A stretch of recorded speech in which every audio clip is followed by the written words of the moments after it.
masa lalu. Apa yang akan terjadi pada masa depan ditentukan oleh pilihanku hari ini. Apa yang telah terjadi padaku hari ini karena pilihanku di masa lalu. Apa yang akan terjadi pada masa depanku ditentukan oleh pilihanku hari ini.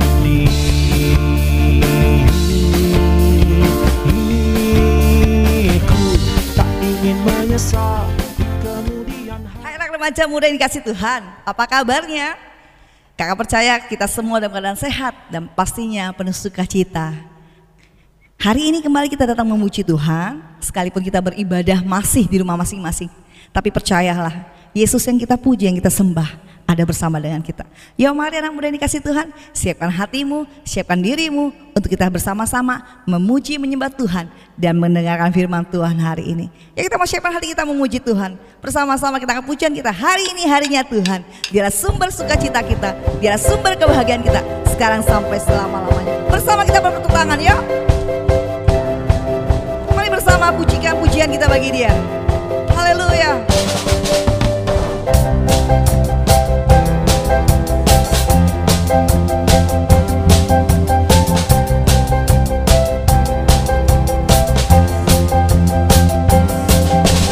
Hari ini harinya Tuhan, mari kita bersukaria.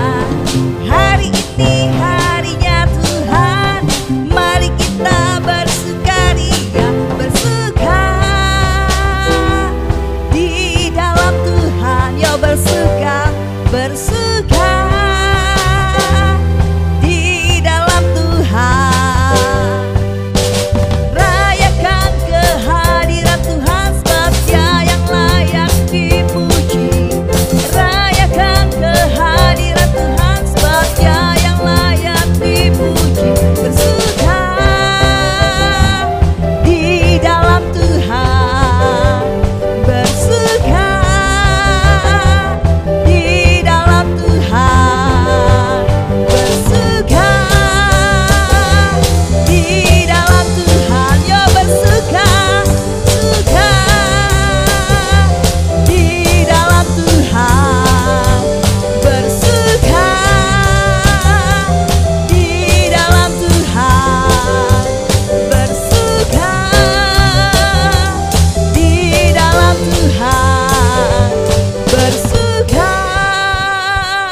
di dalam Tuhan, bersama bersuka di dalam Tuhan, bersuka di dalam Tuhan, bersuka di dalam Tuhan, bersama bersuka di dalam Tuhan, bersuka di dalam Tuhan, bersuka di dalam Tuhan, bersuka di dalam Tuhan, bersuka.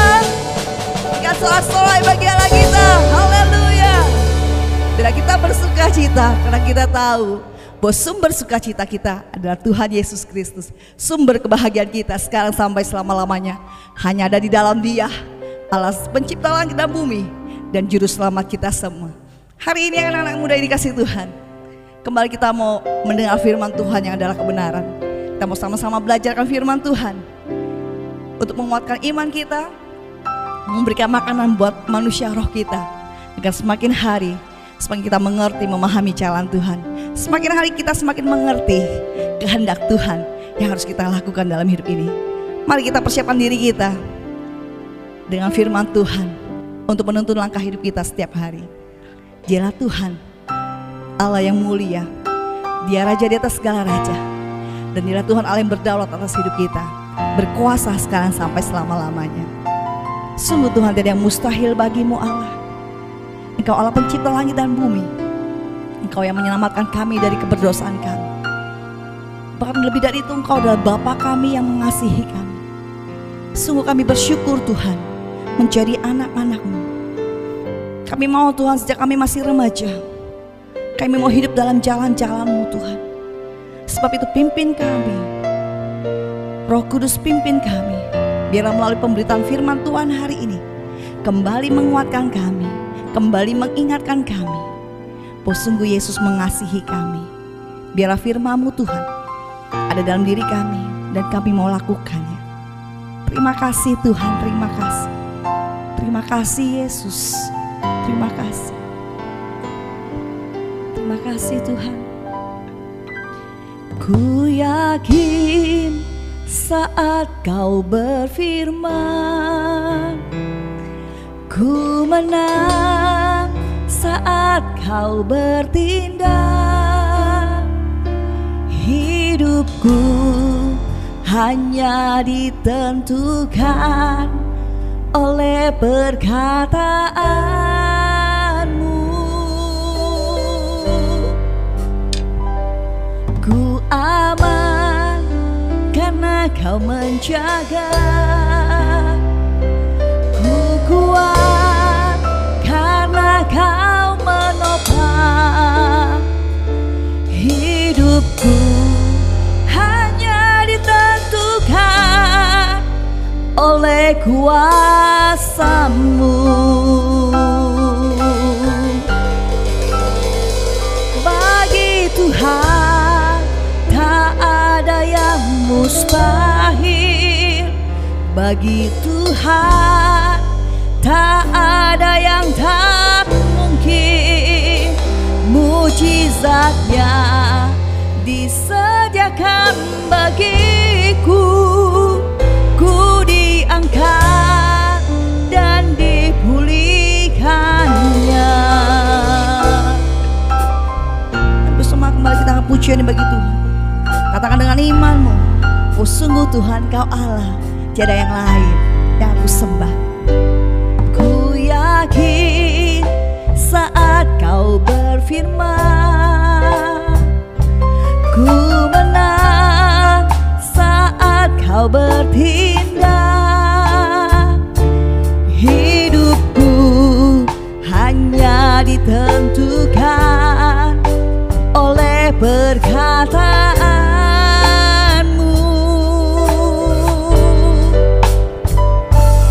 Ku aman karena Kau menjaga. Ku kuat karena Kau menopang. Hidupku hanya ditentukan oleh kuasa-Mu. Bagi Tuhan tak ada yang mustahil. Bagi Tuhan tak ada yang tak mungkin. Mujizatnya disediakan bagiku. Ku diangkat dan dipulihkannya. Bagi Tuhan tak ada yang mustahil. Bagi Tuhan tak ada yang tak mungkin. Mujizatnya disediakan bagiku. Ku diangkat dan dipulihkannya. Bagi Tuhan tak ada yang mustahil. Bagi Tuhan tak ada yang tak mungkin.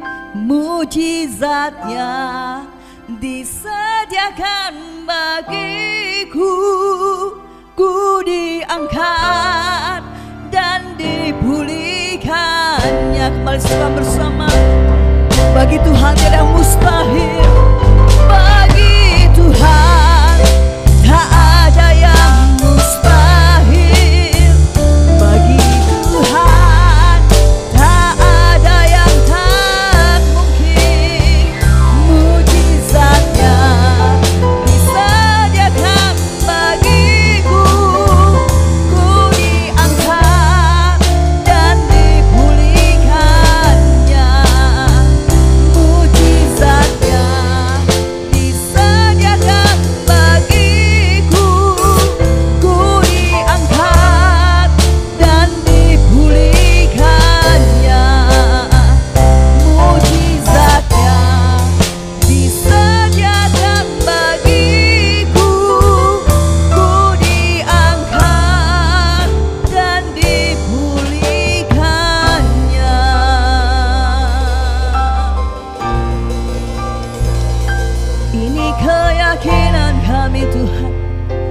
Ini iman kami kepadamu, Kau Tuhan, Allah yang sanggup. Tiada yang mustahil bagimu Tuhan. Kau yang menopang kami, Kau yang memberi kekuatan. Yesus, Yesus, tiada yang lain, tiada yang sepertimu, ya Tuhan. Haleluya, haleluya, kami memuji, kami menyembah-Mu, Yesus Tuhan, Yesus.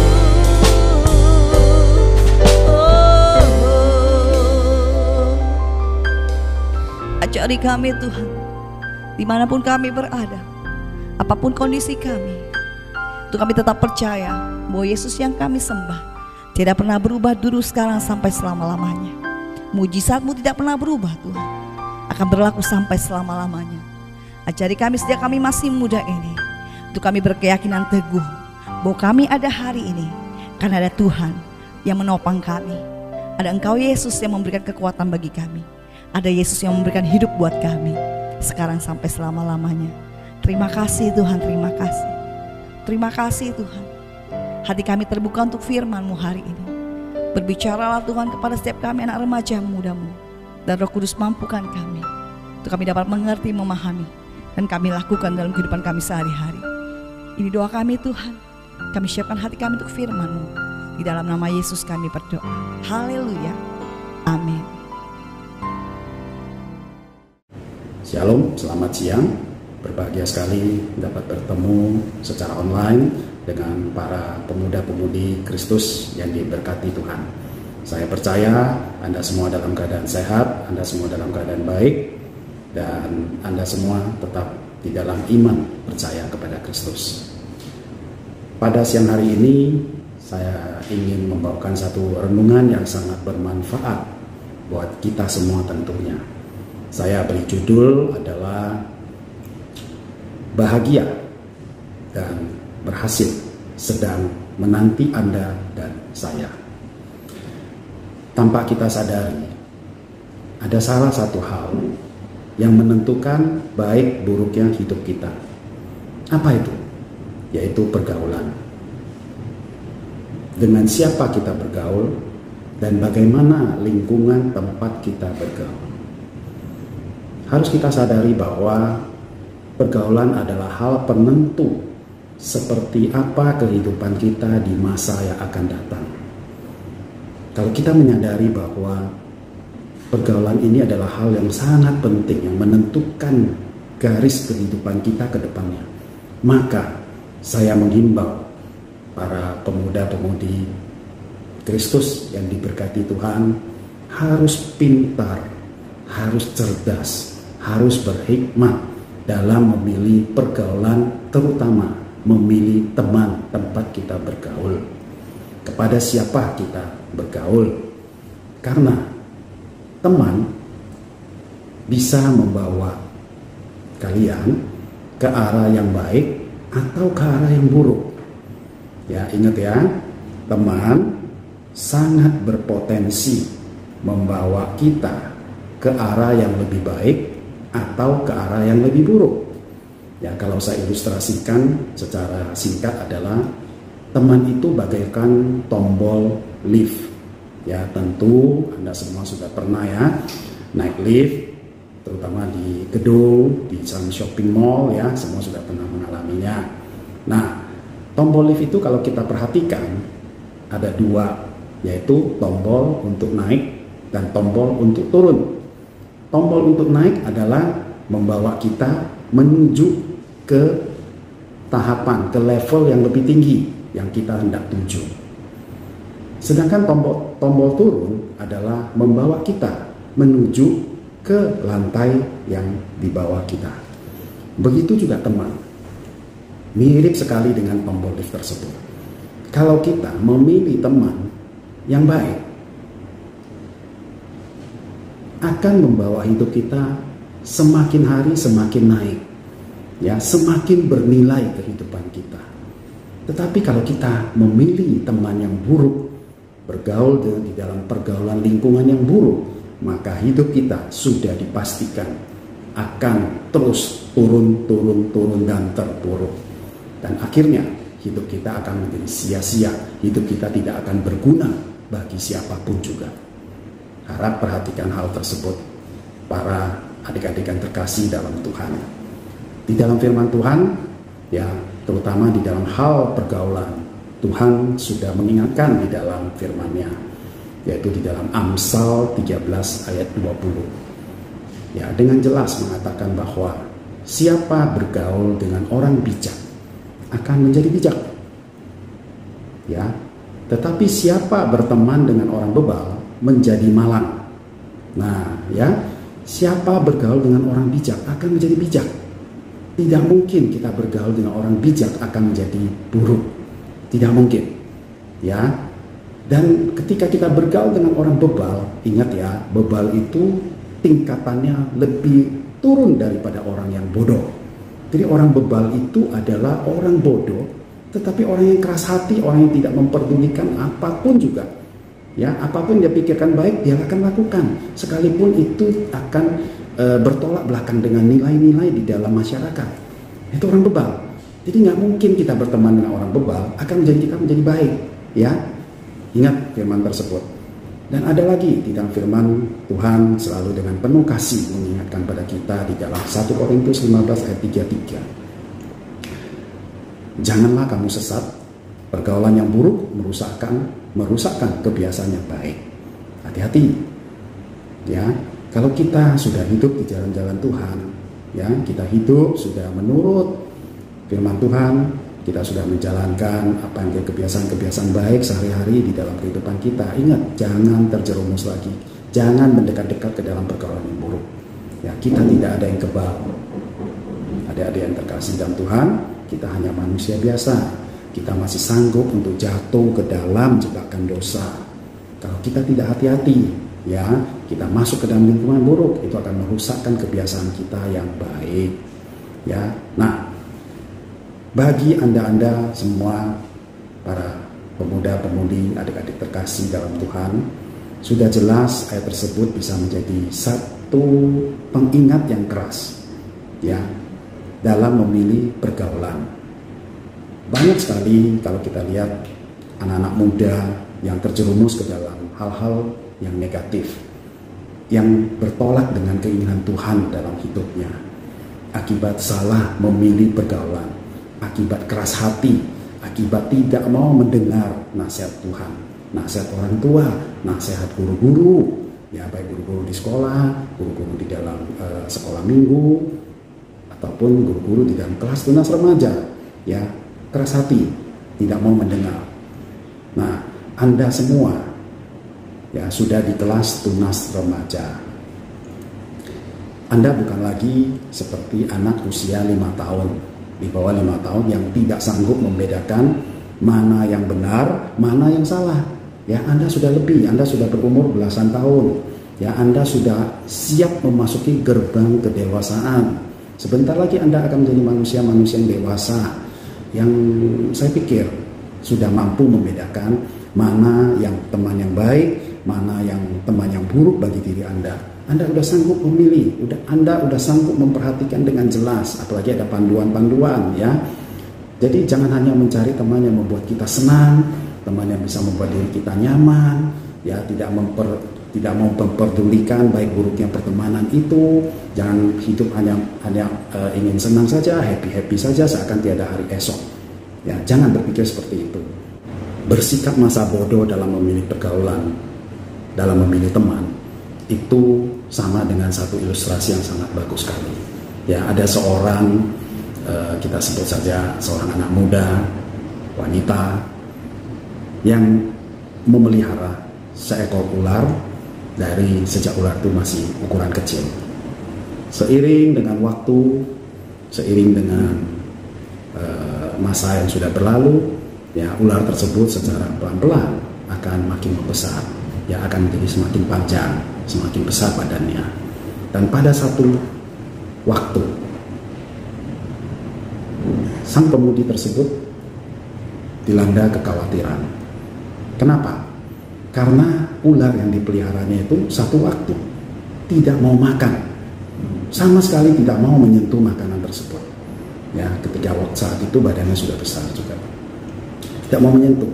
Dia galau selama berhari-hari. Ular tersebut tidak mau menyentuh makanan yang biasanya sang ular tersebut sangat doyan.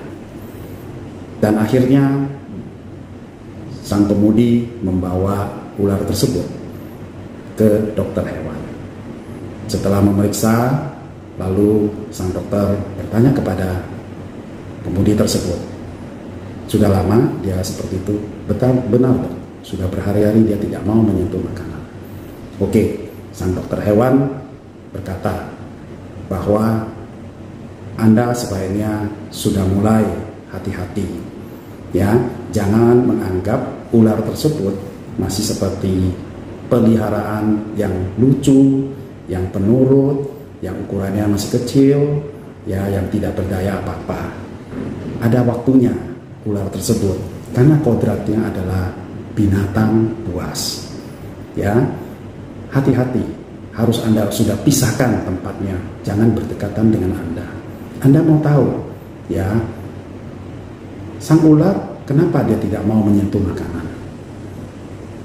Dia sedang menanti satu saat yang sangat tepat untuk siap memakan, menelan majikannya. Dan ketika dia tidur, ya, dokter bertanya kepada pemudi, apakah ular tersebut tidurnya melingkar? Ya, seperti kebiasaan ular yang kita tahu. Sang pemudi berkata, tidak dok. Ya, sang ular tidur tidak melingkar, tetapi dia tidur di samping saya, memanjangkan dirinya. Lalu dokter berkata, itulah dia sedang mengukur-ukur dirinya, ya, dengan bentuk dari badan Anda. Ya, apakah satu waktu ketika waktunya tepat dia siap memakan Anda? Apakah dia sanggup untuk menelan Anda? Nah, itu adalah ilustrasi yang cukup baik bagi kita untuk memilih teman. Hati-hati memilih teman. Belum tentu teman yang kita kenal baik, ya, mau cocok dengan kita, ya, belum tentu teman itu baik sesungguhnya. Ada berbagai-bagai contoh, ada berbagai-bagai cara untuk dapat membuktikan bahwa teman ini baik apa enggak.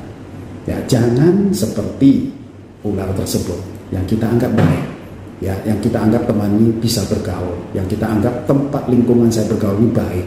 Ternyata teman yang baik, lingkungan tempat kita bergaul itu sedang menyiapkan dirinya sedemikian rupa untuk dapat menelan Anda, dan Anda akan mengalami kebinasaan yang kekal. Nah, ada beberapa alasan terkadang kenapa para pemuda-pemudi, ya, orang-orang muda sekarang sering terjerumus mencari teman yang buruk bagi dirinya tanpa mau berpikir panjang ke depan. Salah satu alasan adalah terpengaruh oleh teman. Ya, tipe pemuda seperti ini biasanya mempunyai sifat yang hanya ikut-ikutan, ya, tidak punya prinsip di dalam kehidupannya. Dia ikut, dia memandang itu baik menurut pemikiran, dia ikut, ya, dan dia tidak mau berusaha menghindari. Ya, dia lebih suka temannya berkata yang baik-baik kepada dirinya, dan dia sangat percaya. Dia tidak memikirkan kembali apakah hal ini baik untuk hidupnya, tidak. Dan akhirnya dia bisa terjerumus ke dalam. Alasan berikutnya adalah apa? Banyak orang muda sekarang yang suka mencari kesenangan, kebahagiaan di luar rumah. Ya, kadang-kadang kalau kita perhatikan kemungkinan kenapa dia suka mencari kesenangan, kebahagiaan di luar rumah, karena dia tidak mendapatkan kasih sayang, terutama dari orang tuanya sendiri. Ya, dia tidak mendapatkan sehingga dia mau mencari keluar. Alasan berikutnya adalah anak-anak muda banyak yang tidak mempunyai tujuan hidup. tidak mau memikirkan tujuan hidup kelak dia mau menjadi seperti apa. Seringkali orang muda seperti ini merasa hidupnya hampa, tidak tahu harus berbuat apa, dan akhirnya bosan berusaha mencari kesenangan bersama teman-teman yang buruk. Ya, kita seringkali ketika pada masa kecil ya ditanya, nanti kalau besar ingin menjadi seperti apa? Banyak menjawab, saya ingin menjadi dokter, saya ingin menjadi pilot, saya ingin menjadi pengusaha, saya ingin menjadi seorang tentara, polisi, macam-macam. Tetapi coba perhatikan, ketika mereka beranjak makin lama makin besar, menjadi remaja, ya, semuanya itu banyak anak-anak muda yang tidak akan berkata seperti itu lagi. Mereka bingung memikirkan, saya mau jadi apa? Ya, mereka bingung untuk memilih pendidikan apa. Ya, dan kita sebagai orang tua, ya, seringkali pun bingung. Akhirnya apa? Membawa mereka ya ke satu lembaga yang menyelenggarakan tes bakat untuk mengetahui bakat apa sih ya yang anak-anak kami ini lebih dekat. Nah, seperti itu ya. Jadi tidak mempunyai tujuan hidup, tidak memikirkan, ya, tidak mau tahu. Alasan berikutnya adalah apa? Merasa nyaman. Ya, banyak anak-anak muda yang tumbuh meninggalkan masa kecilnya, lalu merasa jati dirinya itu seperti apa. Dia ingin mencari jati dirinya. Dia ingin mencari pengakuannya. Akhirnya dia sering terjerumus di dalam pergaulan bebas, ya, karena merasa dirinya nyaman berada di dalam lingkungan pergaulan tersebut.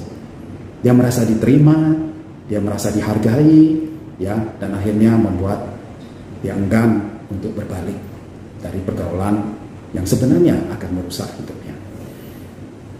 Ada lagi alasan, seringkali kita mendapati beberapa anak-anak muda yang kecewa dalam hidupnya, ya, kecewa sampai mengalami putus asa, kecewa karena tidak mendapatkan apa yang diingininya. Saya tahu bahwa dengan kehidupan yang sangat gemerlapan sekarang, apalagi di kota-kota besar seperti Jakarta, begitu banyak godaan, begitu banyak tantangan yang harus dihadapi anak-anak yang baru beranjak menuju remaja. Ya, kadang mereka merasa keinginannya yang disampaikan tidak dikabulkan oleh orang tuanya, akhirnya mengalami kekecewaan. Ada lagi banyak anak-anak muda yang di dalam kehidupan keluarganya, terutama kedua orang tuanya, hubungan mereka tidak harmonis, sering bertengkar, sekalipun itu di depan anak-anaknya sendiri. Ya, mereka memilih berbeda pendapat sampai sedemikian luar biasanya, sampai ada beberapa anak muda yang mengalami perceraian di kalangan orang tuanya. Ya, dan itu akan mengundang satu kekecewaan, satu kepahitan di dalam hidupnya. Ada lagi anak muda ya memasuki masa puber, ya, dia sering menyukai seseorang, ya, tetapi tidak dibalas, ya, bertepuk sebelah tangan, atau yang ada yang sudah memasuki pacaran, tetapi ternyata putus, ya, akhirnya dia mengalami kekecewaan dalam hidupnya. Nah, beberapa alasan itulah yang sanggup membawa anak-anak muda untuk jatuh ke dalam pergaulan yang tidak baik. Dari beberapa yang tadi sudah kita dengar, ya, ada beberapa hal yang harus benar-benar diperhatikan anak-anak Tuhan tentunya. Anak-anak Tuhan sama, kita semua adalah anak-anak Tuhan, kita sudah dimenangkan oleh Tuhan, kita sudah dibayar lunas oleh pengorbanan Tuhan di kayu salib, dan baru kemarin kita memperingati bahwa Tuhan kita nyata betul ada, dia bangkit, ya, dan dia naik ke surga, menyiapkan tempat yang baik untuk kita kelak nanti. Nah, ada hal yang akan membuat kita menjadi pribadi yang berbeda dan sikap hidup yang tidak terpengaruh oleh berbagai situasi dan kondisi yang bisa membawa kita ke dalam kebinasaan. Ada nasihat firman Tuhan di dalam Mazmur 1-3. Mazmur 1 ayat 1-3. Saya bacakan. Ini adalah nasihat firman Tuhan. Kalau kita mau mendengar, kalau kita mau menerapkan di dalam pergaulan kita. Berbahagialah orang yang tidak berjalan menurut nasihat orang fasik, yang tidak berdiri di jalan orang berdosa, dan yang tidak duduk dalam kumpulan pencemooh. Saya ulangi, berbahagialah orang-orang yang tidak berjalan menurut nasihat orang fasik, ya, tidak berjalan menurut nasihat orang fasik. Artinya tidak mau mengikuti kebiasaan-kebiasaan dan gaya hidup dari orang yang tidak mengenal Tuhan, atau dari orang yang mengenal Tuhan, anak-anak Tuhan, tetapi cara hidupnya tidak sesuai dengan yang diingin oleh Tuhan. Ya, jadi tidak mau berjalan, tidak mau mengikuti kebiasaan-kebiasaan mereka. Apalagi tidak berdiri di jalan orang berdosa. Ya, artinya tidak mau ikut-ikutan melakukan dosa atau mencontoh perbuatan-perbuatan orang berdosa. Begitu banyak kita berada di tempat-tempat yang sanggup untuk membawa kita jatuh ke dalam dosa. Tetapi firman Tuhan pada hari ini berkata, jangan ikut-ikutan melakukan dosa atau mencontoh perbuatan orang-orang berdosa. Selanjutnya, tidak duduk dalam kumpulan pencemooh. Kalau kita sudah berjalan, biasanya ini tahapnya berjalan, kita berdiri melihat, lalu kita akan duduk di dalamnya. Ya, artinya apa? Kita tidak mau duduk, kita tidak mau bergaul di kalangan orang-orang yang perbuatannya maupun ucapannya itu tidak memuliakan nama Tuhan. Kita hindari. Ya, kalau kita tahu lingkungan temannya akan seperti itu, sekalipun itu anak Tuhan. Tetapi kalau ucapan, tindakan, dan perbuatannya itu tidak memuliakan nama Tuhan, jangan bergaul, tinggalkan. Yang Tuhan ingini di dalam hidup Anda dan saya adalah apa? Tetapi kesukaannya ialah Taurat Tuhan, dan yang merenungkan Taurat itu siang dan malam. Artinya yang Tuhan kehendaki adalah, ayo belajar mengenal saya, belajar mentaati nasihat saya, belajar memahami arti kehidupan melalui firman yang disampaikan oleh Tuhan sendiri kepada kita. Renungkan hal tersebut, dan itu akan menjadi satu sinyal, satu alarm yang akan membuat kita tidak berjalan di jalan orang fasik, tidak berdiri di jalan orang berdosa, dan tidak mau duduk di dalam kumpulan pencemooh. Itu. Nah, di dalam Mazmur 1 ayat 3, ganjarannya, hadiahnya, pahalanya ketika kita mau melakukan yang ayat ke-1 dan ayat kedua, ya, hidup kita akan jadi apa? Ia seperti pohon yang ditanam di tepi aliran air, yang menghasilkan buahnya pada musimnya, dan yang tidak layu daunnya, apa saja yang diperbuatnya berhasil. Luar biasa. Tuhan sudah berjanji ketika kita mau melakukan, ya, ayat pertama, ayat kedua, ganjarannya kita akan menjadi pohon. Kita tahu pohon itu salah satu yang membuat dia bisa bertumbuh subur adalah sumber air. Ya, melalui akarnya dia bisa menyerap nutrisi dari dalam tanah. Melalui akarnya juga dia bisa menyerap air sebagai salah satu sumber kehidupan, sehingga dia bisa bertumbuh.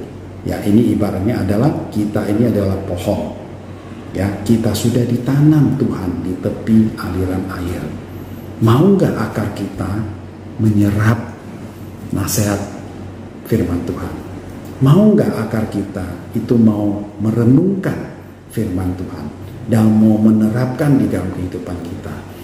Kalau kita mau, maka hidup kita akan menghasilkan buahnya, menghasilkan buah Tuhan, ya, dan membuat hidup kita akan menjadi hidup yang berbahagia, yang berhasil, yang berguna bagi pekerjaan Tuhan, bagi negara dan bangsa, bagi orang tua kita, bagi lingkungan tempat kita berada, dan kelak Anda akan berkeluarga dan Anda akan menjadi berkat bagi keluarga Anda. Ya, dan yang tidak layu daunnya, tidak pernah orang benar itu ditinggalkan Tuhan. Selalu survive, selalu hidup, ya. Dan ditutup oleh firman Tuhan, apa saja yang diperbuatnya berhasil. Ketika Anda mau melakukan hal tersebut, di dalam Mazmur 1 ayat 1 sampai 3, maka janji Tuhan, apa saja yang dilakukan kita akan dibuat berhasil. Tentunya sesuai dengan tujuan dan kehendak Tuhan dalam hidup Anda. Ini saja renungan yang pada hari ini bisa Om bagikan pada kalian. Biarlah ini menjadi panduan dalam hidup kita, sehingga hidup kita akan selalu berbahagia dan berhasil. Shalom. My choice is my destiny in Jesus Christ.